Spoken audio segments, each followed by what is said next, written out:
Bonjour, bonsoir à toutes et à tous et bienvenue dans une émission de partage, bienvenue dans une émission de plaisir et puis surtout bienvenue dans une émission de partage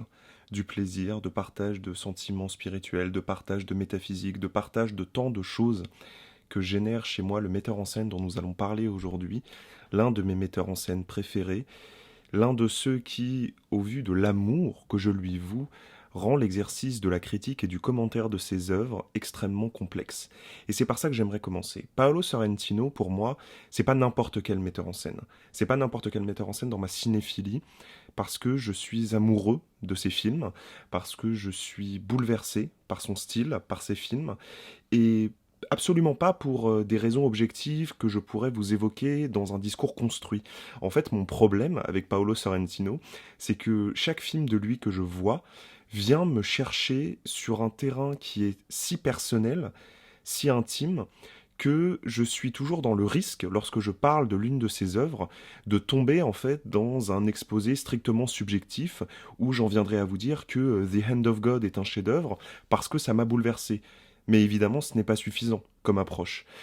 Et pourtant, c'est le sentiment qu'il me reste. Alors, face à l'évidence du fait que je suis un être limité et que je suis doté de sentiments et d'émotions et que donc je ne peux pas produire un pur discours abstrait de toute réalité émotionnelle,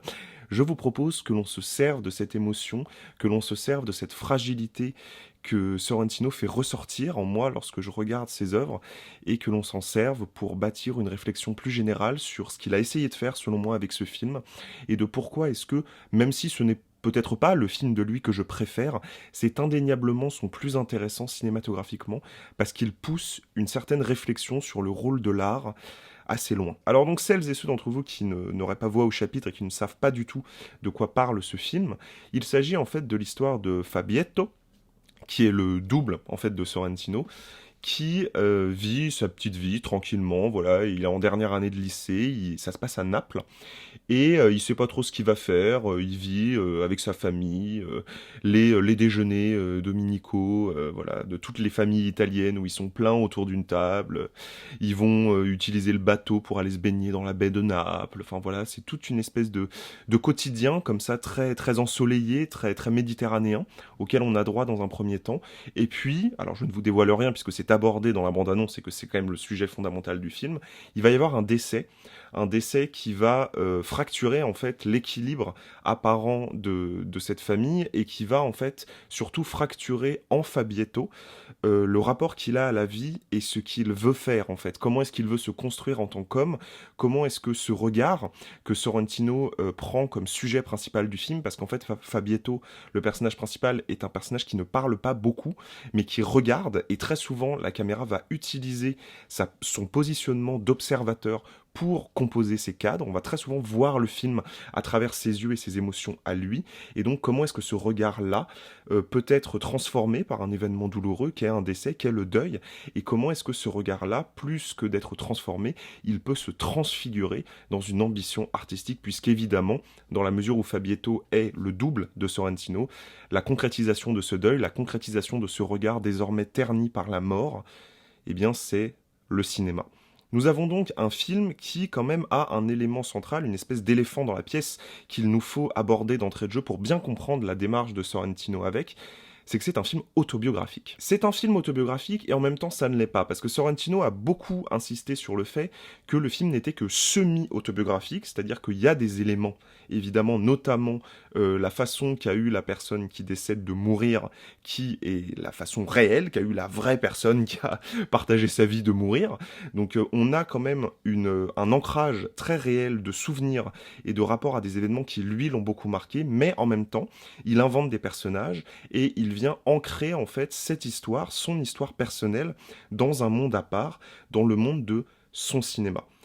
Et donc, la question de l'autobiographie au cinéma, c'est une question qui ne date pas d'hier et nombreux sont les auteurs à avoir ancré le développement d'un univers cinématographique et la construction d'une mise en scène à travers en fait le récit de leur propre vie. De toute façon, est-ce qu'on ne dit pas qu'un auteur c'est quelqu'un qui n'aborde que la même chose parce qu'en fait c'est sa façon à lui de se raconter, de raconter quelque chose qu'il ne peut pas raconter autrement qu'à travers le médium cinématographique. Et c'est évidemment à ça que l'on a droit ici, mais avec une subtilité qui est quand même toute particulière. Donc je connais très très bien le cinéma de Sorrentino, je vous l'ai dit, voilà, c'est un auteur que j'aime énormément, et c'est un auteur qui a quelque chose, à cela de particulier en fait, que son thème principal est, et a toujours été selon moi, la question du vide. C'est-à-dire que Sorrentino fait des films sur le fait qu'il ne se passe rien, sur le fait que les personnages s'ennuient, et que de cet ennui fait naître chez eux un sentiment de vide et de néant face à l'existence, et de comment en fait est-ce qu'on arrive à combler ce vide, à combler ce rapport au temps qui nous passe dessus sans qu'on ait l'impression en fait de faire partie du monde dans lequel on évolue. Tous ces films parlent de ça, et a fortiori ces films les plus récents, comme La Grande Bellezza, comme Youth, et évidemment pour moi la concrétisation absolue de cette thématique, c'est dans ce film qui, pour moi, est un chef-d'œuvre. Je suis un petit peu tout seul, ce n'est pas le sujet de cette vidéo, mais qui est Silvio et les autres, son film sur Silvio Berlusconi, qui est un film sublime sur le fait qu'un personnage n'a absolument aucune raison de vivre et qu'il va se trouver tout au long du film des raisons d'être au-delà de cette image qu'il renvoie d'homme politique, mais d'être un véritable être humain. C'est un film qui est absolument passionnant de ce point de vue-là et que je trouve bouleversant. Cette thématique du vide, il la prend et il la construit dans un univers, Sorrentino, qui est très particulier, hein, qui est fait de cadres extrêmement composés, qui est fait d'accentuation, on va dire presque baroque de l'art cinématographique, avec des grands angles, avec des cadres qui sont toujours démesurés, avec des mouvements de caméra extrêmement complexes, extrêmement opératiques, hein, c'est-à-dire que il va toujours venir souligner les choses, et à chaque fois, peu importe ce que tu regardes, peu importe quelle est l'histoire auquel on a accès en tant que spectateur, on a toujours l'impression que c'est une tragédie grecque, tu vois, ce à quoi on a lieu, avec la musique classique, d'opéra, qui vient toujours souligner les choses, et en même temps, vient coexister avec cette solennité-là une espèce de vulgarité qui est toujours presque, qui tombe presque, on va dire, comme un cheveu sur la soupe au milieu de tout ça. On va avoir des personnages qui sont strictement burlesques, qui sont limite des personnages de cartoon, et qui n'ont rien à faire là, qui semblent naviguer, graviter en dehors de cette solennité, de ce côté très, très premier degré, très tragique des émotions qui sont évoquées. Et puis d'un seul coup, par exemple, pour prendre l'exemple de La Main de Dieu, on a un personnage de vieille dame qui ne fait que bouffer de la mozzarella à main nue, tu vois, donc elle prend sa boule de mozzarella et elle la mange comme ça, elle s'en fout partout. Et tu regardes ce personnage, ou celui du moine dans Youth, ou celui du magicien dans La Grande Bellezza, enfin bref, il y a toujours à un moment donné des petits personnages comme ça qui viennent parasiter en fait la solennité du truc, et qui viennent ramener un absurde des événements, un absurde de la solennité, un absurde du fait que l'on se prend trop au sérieux. Parce que Sorrentino filme des personnages qui se prennent tellement au sérieux que ce sérieux, en fait, cette solennité qu'ils ont vis-à-vis d'eux-mêmes et vis-à-vis de leur propre vie, va entrer en fait en contradiction avec l'existence elle-même, qui n'est qu'absurde, ironie et tragédie, mais tragédie pathétique en fait. C'est-à-dire que toujours le malheur chez Sorrentino arrive, mais d'une façon complètement, enfin t'as envie de te dire mais c'est pas possible quoi, enfin c'est presque con en fait. La douleur est presque débile et presque risible en fait, tellement elle arrive de nulle part et sur des choses qui sont en contradiction totale, qui n'ont rien de théâtral, qui n'ont rien d'opératique, qui n'ont rien de tragique, qui sont strictement banales et moroses et absurdes. Cette façon qu'il a en fait de venir faire coïncider la grande solennité, le grand sérieux et d'un seul coup une espèce de trop-plein burlesque vis-à-vis de certains personnages, c'est une façon, je trouve, de toujours en fait entrer en lutte avec lui-même, avec le fait que lui se prend beaucoup au sérieux, que lui, le drame qu'il a réellement vécu et qu'il dépeint dans The End of God, est en fait une considération qui l'a parasité parce que il y a prêté trop d'attention. Et qu'il essaye en fait de se détacher de ce sérieux, de cette façon qu'il a de se considérer quand même comme une espèce d'artiste maudit qui a vécu la mort,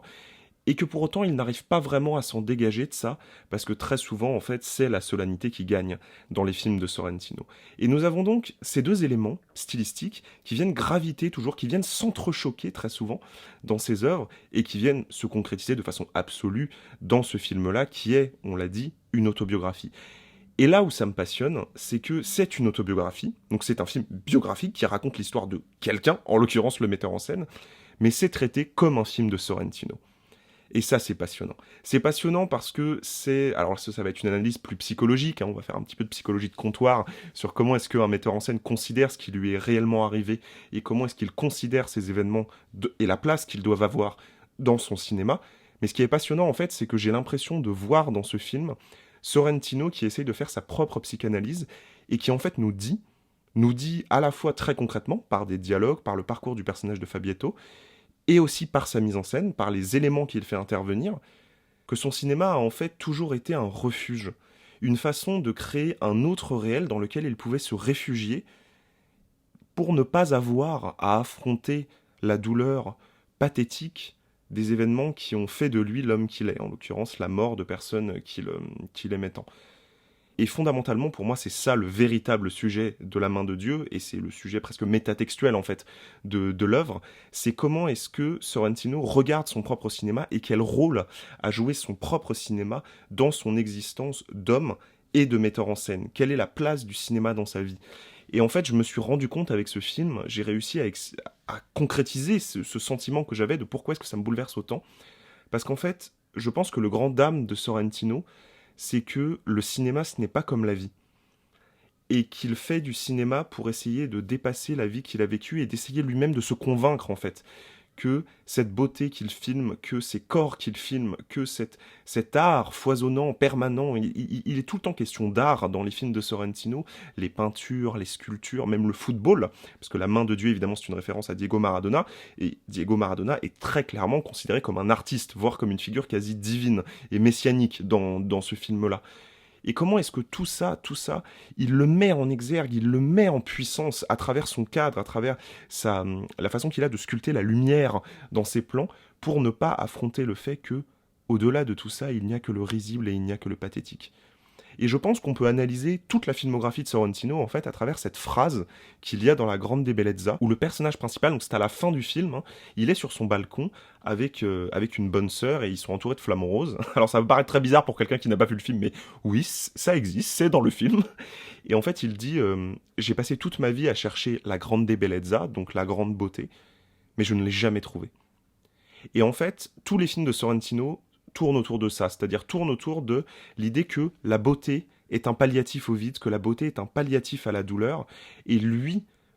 tente de créer cette beauté-là en étant cinéaste, pour ne pas avoir à regarder l'abîme de sa propre douleur et vivre avec les gens qu'il a perdus en fait, pour ne pas que son existence ne soit qu'un refuge de fantômes. Et moi, enfin, comment dire, j'ai presque pas réussi à regarder le film indépendamment de ce que je sais de sa vie, de ce que je sais de son style, de ce que je sais de ce qu'il a pu aborder dans ses autres œuvres, parce que ce film n'est presque pas un film... Enfin, en tout cas, je ne sais pas si vous n'avez jamais vu de film de Sorrentino et que vous avez vu celui-là, je ne sais même pas comment est-ce qu'on peut prendre ce film indépendamment de la vie de son auteur et indépendamment de ce qu'il a déjà exploré dans ses films précédents. C'est un film somme, et en même temps, c'est un film extrêmement petit